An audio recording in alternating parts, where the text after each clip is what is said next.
저희 MZ세대 소비 특성에 관해서 얘기를 해봤는데 다른 특성 한번 얘기를 해볼까요? 아까 저희가 특성 하나씩 얘기를 할 때 원지님께서 MZ세대는 긍정적으로 말하면 개인적이다. 하지만 부정적으로 얘기하면 이기적이다.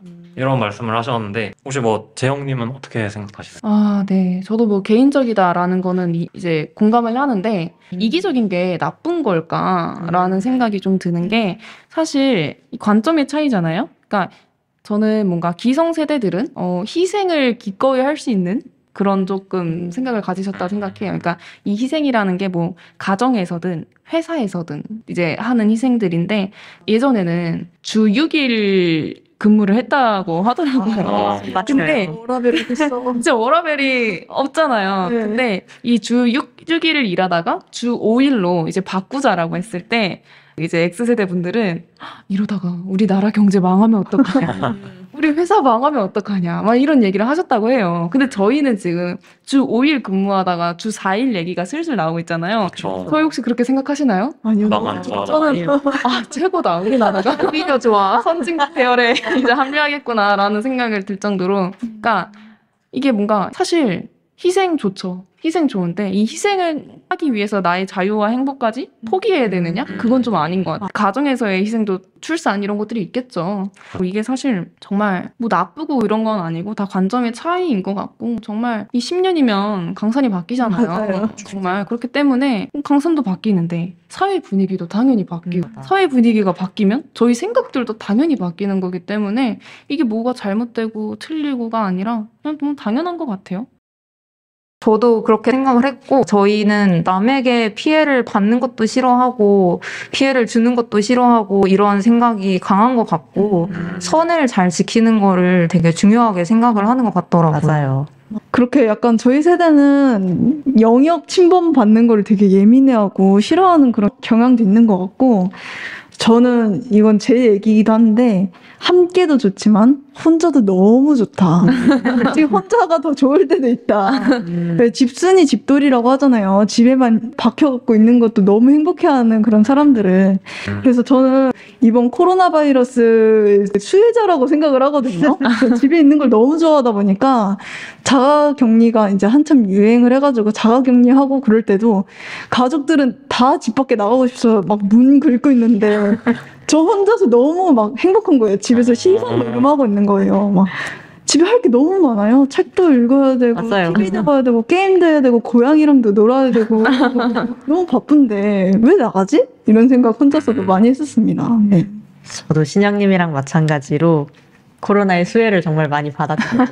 저도 굉장한 집순이기 때문에 걸렸을 때 자가격리 할 때 저는 침대 밖으로도 나가지 않았던 것 같아요. 진짜요? 근데요?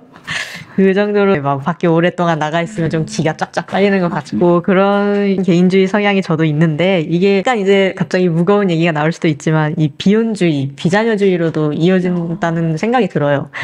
이거 관련해서도 저희 세대가 이기적이라는 이미지가 생기는데 이 일조를 한 것 같은데 사실 비혼주의, 비자녀주의도 저희가 그냥 생긴 게 아니잖아요. 이게 다 이제 이유가 있는 것인데 사실 저희 부모님 세대는 결혼하고 아이 낳고 이런 게 되게 당연시 되어 왔잖아요.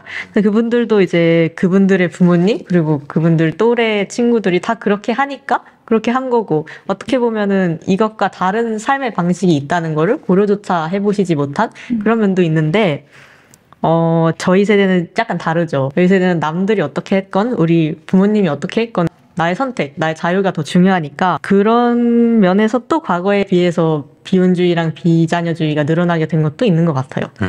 그렇게도 생각을 해볼 수가 있어요. 또 비자녀주의 얘기를 하시니까 또 제 얘기를 안 할 수가 없는 게 저는 결혼은 할 건데 네. 자녀는 안 낳겠다는 비자녀주의고 아, 왜냐면 결혼에 대한 환상은 있어요. 네.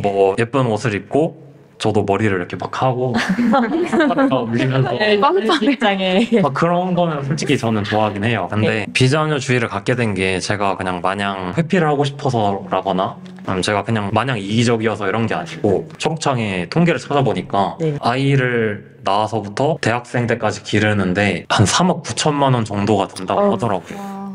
반올림하면 4억 정도 되죠. 4억이 사실 큰 돈이잖아요. 상당히 그죠.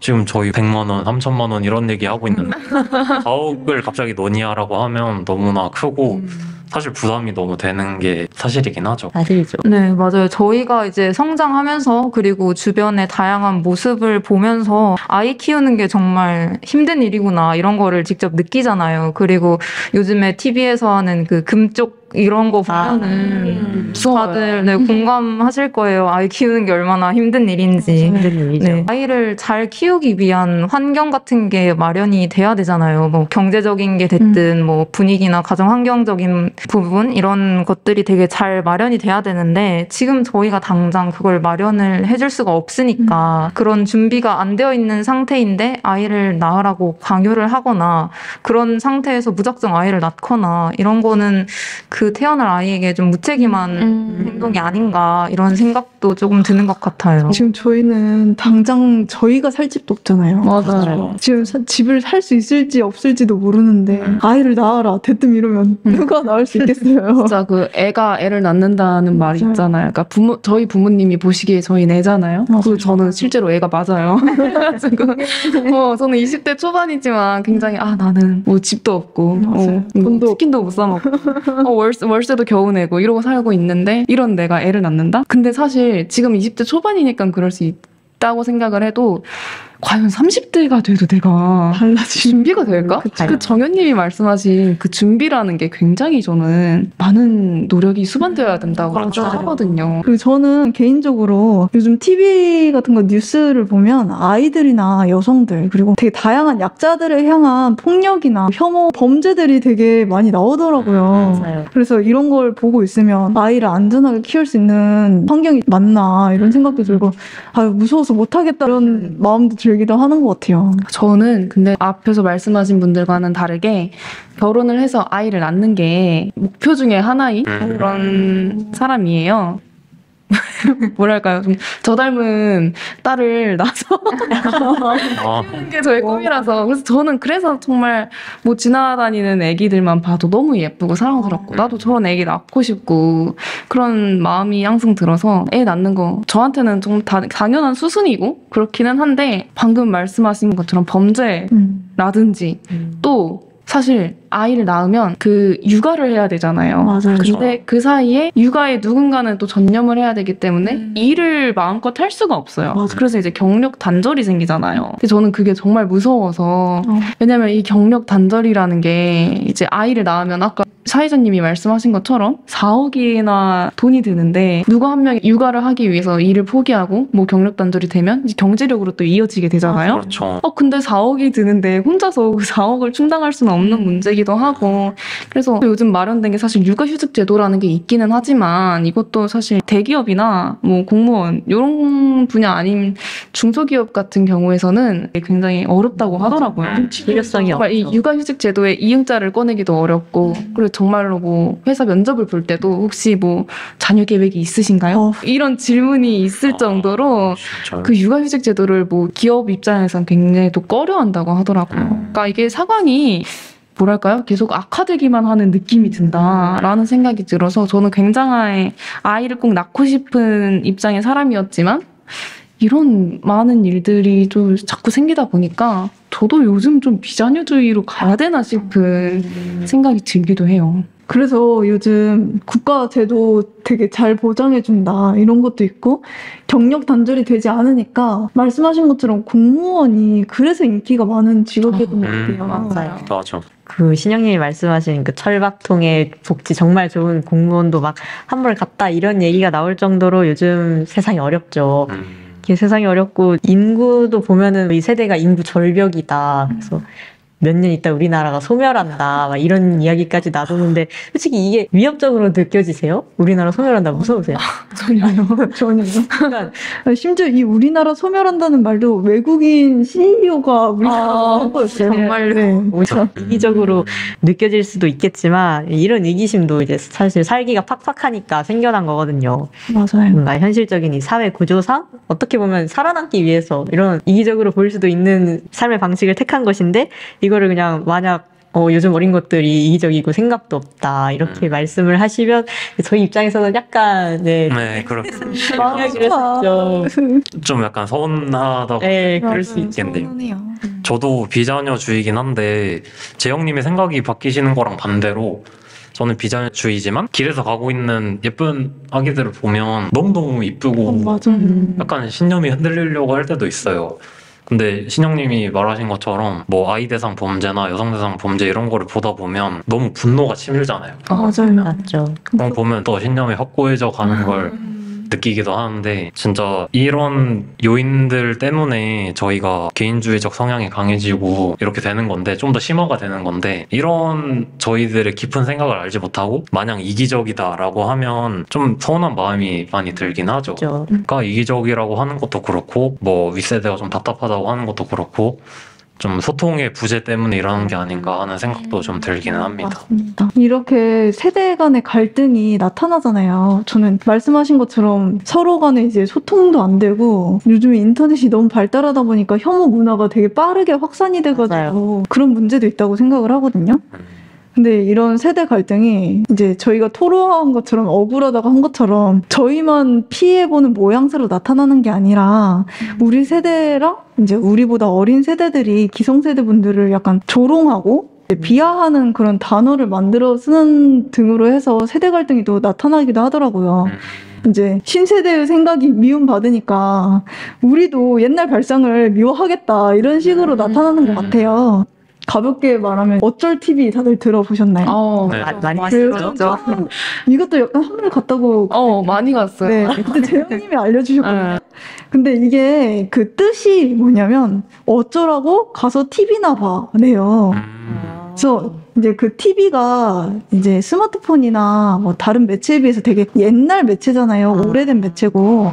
그래서 어른들 보고 우리는 이제 TV 보는 세대 아니니까 TV 보는 세대는 가서 TV나 봐라. 그런 뜻이 옛날 말 하지 말고 우리한테 잔소리 하지 말고 어쩔 TV나 봐. 이런 식으로 생겨나게 된 의미였구나. 말이라고 그러더라고요. 이 말은 그래도 어감은 귀엽잖아요. 어쩔 TV 귀엽잖아요. 그렇죠. 그래서 의미적으로는 좀 희석이 된 느낌인데 진짜 이거는 극히 소수 사람들만 쓰는 말이라고 생각을 하는데 인터넷에서 뭐 틀니 딱딱 막 이런 틀딱 막 이런 말 많이 또 들어보셨나요? 저는 이 말 처음에 접하고 좀 충격을 받았거든요. 어떻게 그렇게 말을 심하게 할 수가 있나? 그래서 약간 좀 충격을 받았던 경험이 있습니다. 네, 저도 그랬던 것 같은데 이게 틀딱이라는 게 아까 말씀해 주셨듯이 틀리 딱딱이라고 해가지고 말할 때마다 틀리 소리가 난다. 그런 노인을 혐오하는 그런 단어로 쓰이고 있더라고요. 인터넷에서 생각보다 되게 많이 쓰이고 있고 우리보다 기성세대인 사람들을 우리라는 집단에서 배제를 하고 아예 낙인을 시켜버리겠다 이런 의미로 사용을 하고 있는 것 같아요. 그래서 이런 걸 보면은 이제 우리 세대도 기성세대들을 되게 혐오하고 좀 갈등을 조장하는 게 아닌가 이런 생각도 들었고 우리가 이해를 받기를 바라잖아요. 기성세대 분들한테 이해를 받기를 바라는 만큼 우리도 그분들을 이해하고 존중하려는 노력이 필요할 것 같다 이런 생각이 들었던 것 같아요. 맞습니다. 또 반대로 생각하니까 또 저희만 이해를 바라는 게 아니고 저희도 이해를 하는 게 훨씬 더 중요하다는 생각도 드네요. 맞아요. 이것도 소통의 일부니까요. 그러면 지금까지 또 대학생 Z세대의 진솔한 생각을 한번 들어봤는데 사실 저희들은 다양한 생각들을 가지고 저희들의 생각을 정해가는 건데 이거는 이제 틀린 건 아니잖아요. 그죠. 윗세대분들과 저희 세대는 다른 것이 서로가 틀린 건 아니에요. 다른 그래서 서로 세대별로 너무나도 다른 우리지만 조금 더 서로를 이해할 수 있는 노력들을 했으면 좋겠다는 생각이 들고요. 또 이런 세대 사이의 갈등을 또 해결해 줄 수 있는 하나의 방안으로 또 저희 패널 분들이 책을 하나씩 가지고 왔는데 한번 정현님부터 책 추천해 보실까요? 네, 제가 추천해드릴 책은 이 밀레니얼 Z세대 트렌드라는 책인데요. 지금 화면에 보이는 거는 19년 버전이지만 네. 사실 2022년도로 출판된 책이 있어요. 이게 트렌드 관련 서적을 좀 눈여겨보신 분들이라면 한 번쯤은 보셨을 법한 그런 유명한 책인데요. 국내에서 이제 유일하게 20대들을 연구하는 대학 내 20대 연구소라는 곳에서 출판을 한 거예요. 밀레니얼과 Z세대의 라이프 스타일을 이제 다양한 키워드로 분석을 해서 그런 내용을 담은 책이고요. 특히 이 책의 특징이라고 하면 1020 세대 학생들이 직접 자기의 경험을 이제 제공을 한 게 많아가지고 Z세대인 사람들은 이걸 보면서 이 내용에 되게 잘 공감을 할 수 있을 것 같고 Z세대가 아닌 분들은 우리를 이해하는데 큰 도움을 받을 수 있을 것 같아서 가지고 왔습니다. 네, Z세대의 전반적인 특성이랑 주요 이슈 그리고 저희가 사랑하는 것들 이런 것들을 다 담은 책이니까 이런 것에 궁금증을 가지고 계신 분들은 꼭 읽어보셨으면 좋겠어요. 네. 네, 이어서 제가 소개해드릴 책은 이제 제가 실물은 지금 없는데 네, 그냥 성공하고 싶습니다라는 책입니다. 네, 제목부터 그러니까 도발적이죠. 아마 아시는 분들도 계실 텐데 그 SBS에서 제작하는 웹 예능, 유튜브 예능 중에 문명특급 거기서 PD로 계시는 민키 PD님이 쓰신 책입니다. 네, 이게 90년대생이세요. 그분께서 이제 인생을 살면서 그리고 직장을 다니면서 겪은 되게 리얼한 경험담이 담겨 있는데 소제목들도 되게 도발적이에요. 막 이기적으로 일한다. 막 편견을 갖는 순간 누구나 꼰대가 될 수 있다. 이런 식의 이제 재밌는 소제목들로 작가님이 젊은 세대로 살면서 이제 느낀 바, 배운 바를 에세이 형식으로 짤막짤막하게 적어놨기 때문에 굉장히 이제 술술 읽힙니다. 물론 책의 내용이 순전히 작가님의 개인적인 경험에 근거하기 때문에 이걸 전부 MZ세대의 공통적인 특징이라고 특정 짓기는 어렵지만 네, MZ세대의 사고방식, 뭐 일하는 방식 이런 것들을 구체적으로 알 수 있다는 점에서 이게 이 MZ세대에 대해서 궁금증이 있으신 윗세대 분들이 굉장히 흥미롭게 읽을 수 있다고 생각을 합니다. 물론 저희들이 읽기에도 공감되는 내용이 많고 그리고 성공한 젊은 직장인의 이야기다 보니까 배울 점도 많기 때문에 남녀노소 읽기 좋은 책이라고 생각합니다. 이 두 책들은 전부 도봉문화정보도서관에서 만나실 수 있고 오늘 팟캐스트 듣기 즐거우셨나요? 네. 너무 재밌었어요. 오늘 촬영은 창일동 주민자치회에서 감사하게도 또 무상 장소 지원을 해주셔서 저희가 또 이렇게 촬영을 할 수 있게 되었습니다. 너무 감사드리고 감사합니다. 감사합니다. 지금까지 도레미 서포터즈와 함께하는 팟캐스트 북팟 특별 코너였습니다. 감사합니다. 감사합니다.